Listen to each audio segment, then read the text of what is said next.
afternoon. Thank you, sir. Well, are you fond of English poetry, or somebody tells you to recite and you recite? So I am fond of it. Fond of English poetry. I'll tell you a few lines. Tell me which likely poet that might be. It's one of the romantic poets. It'll be one of the romantic poets. Okay, sir.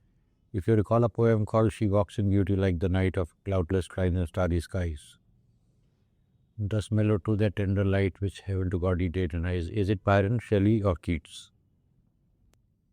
So most likely Shelley, because he used. Why not Byron? So though I haven't read the poem, but I believe it looks like Shelley. He rhymes a lot. And Byron does it? So I'm not sure as to. All right. Hansraj College. Who was Lala Hansraj? Sir, Lala Hansraj was a disciple of Swami Dayananda Saraswati, and he was the first principal of the Lahore College that was set up by the DAV Society, and he worked there as a principal for 25 years. It is believed that he was the founder of the entire DAV college and school movement. Is that correct? So, though I'm not sure historically, but there was a split in the Arya Samaj where there was this Gurukul party and the this college movement party. What are the basic tenets of the Arya Samaj? The basic philosophy? So it emerged from the go back to the Vedas philosophy, and it holds the traditional values along with the modern liberal principles. So the traditional ethical notions rooted with current modern liberal education system that is there.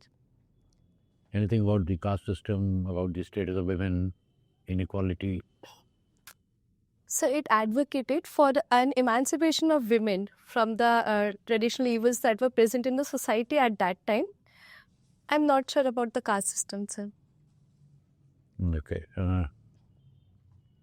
Now, public administration being your optional, can you tell me the difference between governance, management, and administration? So governance is the acting of various stakeholders together. It is a collective mechanism of delivering services to the end user. Management is more attached to the normal operational things that are there in the day-to-day working of the processes. Administration refers to the organ of the state that carries out those governance functions. Are you guessing, or do you know for a fact? So though it might not have been articulated that well, but I know the difference. How much of it is guesswork? How much of it is that you know for a fact?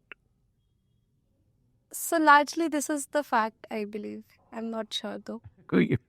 Okay, all right. Yesterday's news says that India is not among the top 10 most powerful countries of the world. Last year also they said the same thing. We are at number 12.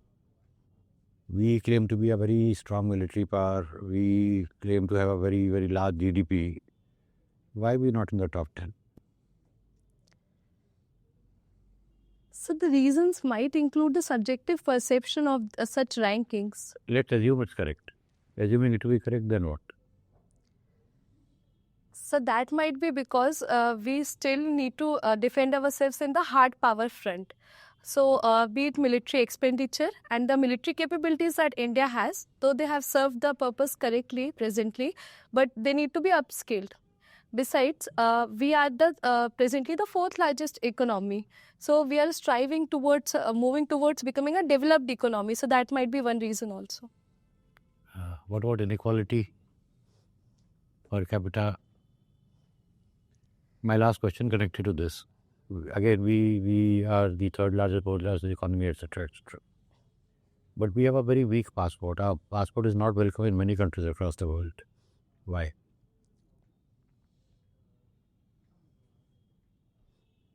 So I'm not sure of the exact reasons. You want to make a guess? Yes. Go ahead. So one of the reasons might be that our professionals might not be that demanded by those countries. Not only professionals, anybody, any Indian, maybe as a tourist, maybe anybody. So I could not assume a reason. All right, thank you. Thank you, sir. Bhoomika, What's the meaning of your name? So my name has two meanings. One means the context of something or the introduction of something. The other one means foundation. So whatever has transpired right now between you and the chairman, sir, was there a lot of bhumika in that, or you straight away went to the point? So I might have missed the Bhoomika of it. No problem. Bhumika, tell me one thing. How are you going to measure the publicness in public administration? There are three principles that may just give you a hint. You might have studied Nicholas Henry. So how do you measure the publicness of public administration? Is it a static concept, or it can be something like barometer? It can be high or low. How are you going to measure it? So the publicness in public administration can be measured by first the transparency that might be there. So the government is sought to be more transparent to the people so that the public are more aware of what is going on in the governance. Second must be the accountability part of it. So the governance must be accountable to the people. The third one might be proactive initiative on part of the civil servants. So that might be the third one. This is guesswork, or you studied? So I could not recall studying specific parameters, but this is something that I believe should be there. No problem. You must have studied the conflict resolution mechanisms given by Mary Parker Foley, right? Yes, sir. One of the thinkers in your administration. Now, tell me an instance where you, once you get into civil services, will be using the first mechanism of conflict resolution, that is dominance. An instance, hypothetical instance, where there's a conflict between you and your subordinate, you are going to use this principle of dominance. So though I'm not a very big fan of this principle of dominance, but in administration it sometimes becomes very imperative. For example, I will use it when dealing with extremist outfits, and in case they are not in an office, let's say your subordinate, conflict between you and your subordinate. That's a part of conflict resolution, right?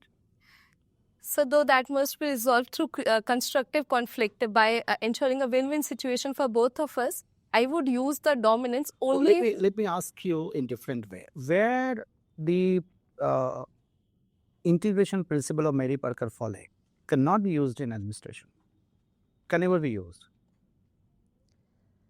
You cannot integrate the interest of one party with that of another party. So that might be the case of diversion from the rule of law or corruption. That should not, there should be no integration. Asking that under what circumstances you are not going to have an integration, right? Okay. You'll be having a number of staffs, working under you. Tell me, how are you going to use Maslow once you get into civil services? So Maslow gave the need hierarchy theory, wherein he told that the... No, that I understand. But you just tell me that how it is to be applied, the application part of Maslow. So the application part of Maslow would begin at the very base level from the physiological needs of the people under me. So I would ensure that the infrastructure of my office is such that the people get the basic requirements fulfilled. That would incentivize them further. The second would be the social... Maslow? It is Herzberg two-factor theory, hygiene factors we're talking about. Is it Maslow? So the Herzberg factors also consider the hygiene factors, but in Maslow also the physiological needs are at the base of it. So what comes under physiological needs? Air, water, food. So these are the physiological needs. So that there I will ensure the physiological needs. I can go over the step further by ensuring the social needs of the people under me by maintaining an open door policy in my office. So any subordinate or any of the peers might come to me directly in case they want to discuss something. I would use the self-esteem needs by providing them the appropriate recognition if it's under my power. By say the Employee of the Month award, though it is not very prevalent in government, but we can use that certainly. The self-actualization part can be ensured by acting as a role model myself so that others are inspired too. If I ask you to put yourself in the Maslow's need hierarchy theory right now, where will you put yourself? First, second, third, fourth, fifth. In which place? So I would presently put myself in the self-esteem and self-actualization phase. Because by God's grace, my family is currently supporting me. Though I want to become independent by getting into services, but I believe at least that those needs are fulfilled right now. The last question from my side. Salary for you, is it a hygiene factor or motivational factor in civil service? So it's a hygiene factor for me. Not motivational factor. No, sir. Thank you, sir. Bhumika, you've done your graduation in Human Resource Management Economics. Yes, sir. How is it different from Eco Honors? So in the economics honors, the more technical aspects and the nitty-gritties of economics are taught. For example, the mathematical analysis in economics. In human resource management and economics, the economics that we read is more of the theoretical part, and along with that, it is not a specialized course. So human resource management is another discipline that we read upon. Do you think it was fatal for the countries to adopt a one-child norm or family planning? So the one-child norm was certainly did not yield the results as it was expected to give, because it was a centralized put upon policy upon the people. But the family planning initiatives, by creating awareness, those were successful. They were successful, all right. They controlled the population also. My question is, was it right to control your population? Because all the countries which have been able to control the population are now lagging behind. And all the countries which have got growing population are prospering. So I would humbly like to differ. I don't think this generalistic assumption applies to all the countries, because at times when the population is beyond a country's resources and when the resources could not be delivered efficiently, the population itself becomes a burden. So, and that leads to crisis. So I believe that though family planning initiatives might have led to an aging population presently in other economies, it has served its purpose by and large well. Population migrates. In India also there is migration. From people from Bihar and Uttar Pradesh are actually manning the posts in Chennai and South India. Same is the case with European countries, where the population is stagnant and there is migration. So even if we look despite migration, if we talk about the inter-country migration, that is there, intra-country migration, if I might correct myself, that is there. But if we look at the migration to foreign countries, that at times becomes a challenge, especially with the current geopolitical scenario in the world, having a negative perception towards migration, that might become a challenge if the population goes beyond a certain limit. Looking, you're very fond of short stories. Which is your favorite writer? So it would be O. Henry. Short stories in English, not in Hindi. So I mostly come across the English ones, but I like Hindi ones as well. Any Hindi writer? Sir, Harishankar Parsai would be one. I'm sorry for the mistake of name. Munshi Premchand, have you read? Yes, sir. Do you like his stories? They are also very short or Yes. they are very long? So they differ. So some that I have read, like Bade Ghar Ki Beti, that was a very short story. It was in my curriculum in school days. While he also goes on writing novels like Godan. Okay, thank you. Bhumika, you are from Satna, huh? Yes. Satna is having this limestone mining and cement industry also very famous. So what are the health issues related to this? So the foremost health issue would be the dust pollution in Satna. If we look at the AQI of Satna currently, it hovers around 140 to 150, which is more than the surrounding areas, though it's still in the controllable limit. So that is the problem. That is the first health problem. The second problem would be there is a risk of groundwater contamination from such industries because we are already critically exploited. Most of our blocks are critically exploited. So there might be a risk of sewage from those factories entering into groundwater. These are the two problems. But there are already acts and laws are there. I mean, Water Act is there here, people. What is the problem and are they not being implemented properly? As a district magistrate, what measures will take? So I believe implementation at times need to be supplemented with certain technological benefits also, because currently the implementation is there for treating the wastewater, but the companies at times fail in adopting them because of the high costs involved. As a district magistrate, my first measure would be to ensure that first the norms and the laws are complied with by the companies. The second one would be providing the technology to all. So, for example, in the Prism Cement Satna, they have this unique technology of using the dust particles to generate electricity. So, that can be provided to other companies as well. So, that would be the two approach. You mentioned AQI is 150, huh? In Yeah. Delhi, what is the AQI in Delhi? So, it hovers somewhere around 400 to 500, at times even higher. So, is it more dangerous or Satna is more dangerous?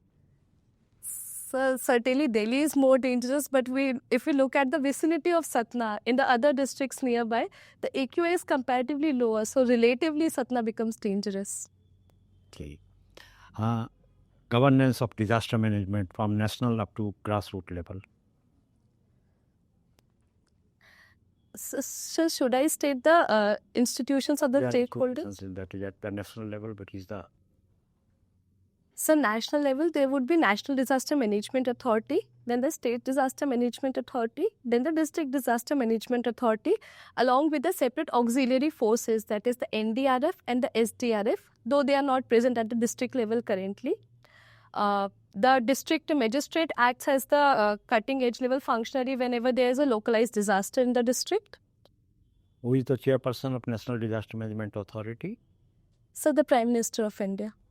And at district level? So the district magistrate. And what is the financial, for immediate relief, what is the fund? And how this fund is managed?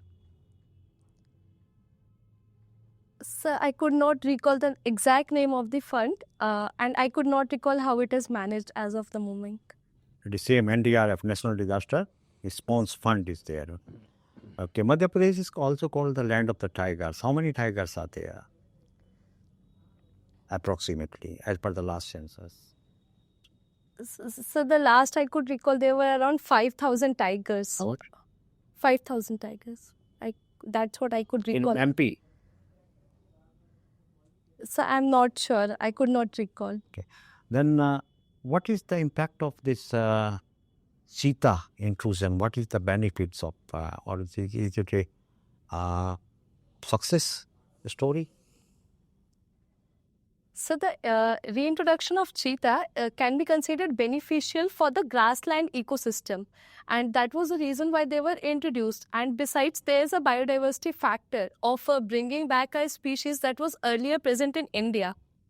So the success remains to be seen, because there have been cheetah deaths certain times, and the cubs could not adapt to the environment at large. Besides, the real benefits of the project would be seen once the cheetahs are not regulated like they are regulated currently. So in the wildlife, when they are released, the success can be seen. In your Jain, no? Your name is Bhoomika Jain, eh? Yes, sir. So in Jainism, there is one terminology, that is aparigraha, no? How it is related to climate resilience? So, aparigraha refers to the philosophy of Jainism to not own beyond what is needed. It can be used in climate resilience by ensuring that one does not acquire too much of resources that could deplete that could have negative impact on the climate. So, if I could give an example, the fast fashion that is currently seen, that is detrimental to environment because it utilizes a lot of water, and at times the material is not degradable. So aparigraha says that the bare minimum that you could utilize, you use that only. Thank you very much. Yeah, nice. Bhoomika, I want to ask you one question, just to make a point. Are you looking forward to becoming a civil servant or a bureaucrat? So I'm looking forward to become a civil servant. What's the difference between the two? So the bureaucrat might have a negative connotation attached to it as to relativism. What's wrong with being a bureaucrat? I am a bureaucrat. We were all bureaucrats. What's so negative about us?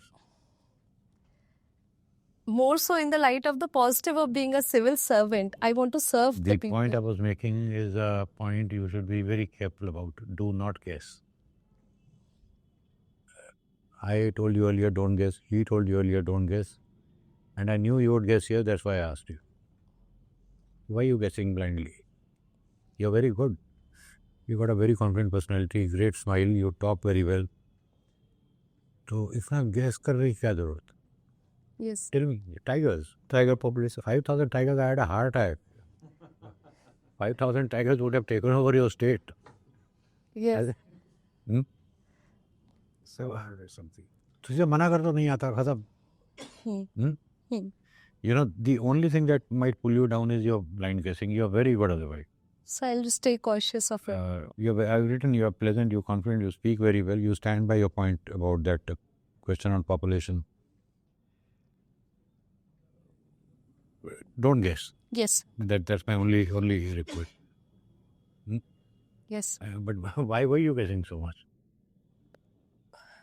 I don't know, sir. Maybe I read it somewhere. There was something around the figure of 5,000. That's why it took a 800 tiger America से भी मैं मुझे याद से पूरे हिंदुस्तान में 2026 रहे 14 पूरे का के 3,000 के आसपास पहुंच पाए. Not only that, you were guessing in administration, management, governance. You were guessing in something he asked you. You were blindly guessing in bureaucrat and civil servant. Mana kar do, it's safest and the best. Yes, sir. That I do not know matter ends. Nobody is going to pressurize you or bother you. Yes, sir. But if you are guessing, especially if you are guessing without permission, then we might think that you are, purposely, bluffing us. Don't do that. That's my only request. You've got a great personality. You do well. Yeah, nothing to add. But your personality will do well with a caution. Yes, sir. Good, you are a good candidate, as I told you. The point is the one, that is, you should not guess. Particularly when I have told you that Nicholas Henry, it is there, still you are guessing those three principles. Otherwise, you are very good. I think one point that sir asked you, there you can add that development is also one of the medicines for population control. When development takes place, for a poor family, every child is an asset. Yes, sir. But for a rich family, a child is a liability. So obviously, the population will get control. That is what Dumo's theory talks about, right? Good, you are a very good candidate. All the best. Nothing to add. Thank you very much. All the best. Thank you, sir. Thank you, sir. Have a nice day, sir.